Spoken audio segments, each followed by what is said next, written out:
Fully vaccinated naman ang Shih Tzu ni Miss Mylene Aguilar. Ayan, pero na-expose siya sa isang aso na positive for distemper.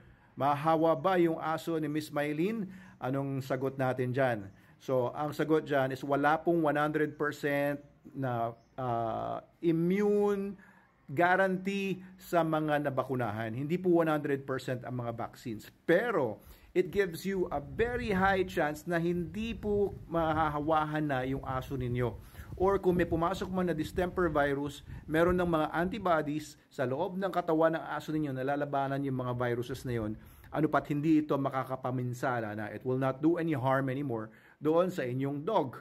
Of course, it all depends din sa overall health ng aso ninyo. So sana naka-SDN yan, the best dog food in the multiverse, kasi ang SDN talaga ay nagpapatibay sa lahat ng sistema ng katawan at nagpapataas ng immune system more than any other dog food in the market. So ito pong problema ninyo ay true concern yan, kasi ang distemper virus po talaga nakakatakot po talaga. It's very virulent, kahit airborne or kahit sa hangin nakukuha po yung mga viruses ng distemper. Kaya po kapag may makita kayong asong may distemper, ilayo nyo na po ng malayo yung aso ninyo, kasi po pwede mahawa yan. And it's very dangerous kasi nakaka-apekto po yun sa nervous system. Ang classical signs niyan, tuyo yung ilong, yung mga foot pads matitigas, and yung coat niya pumapangit, and yung aso nagkaka-tremors, nagsi-seizure.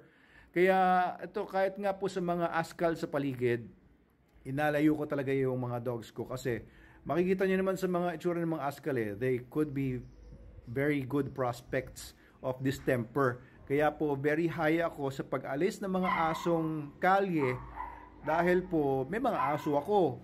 Ayoko na mahawahan ng mga kung anong meron sa mga asong kalye. And hindi naman talaga natin kayang i-treat lahat yan.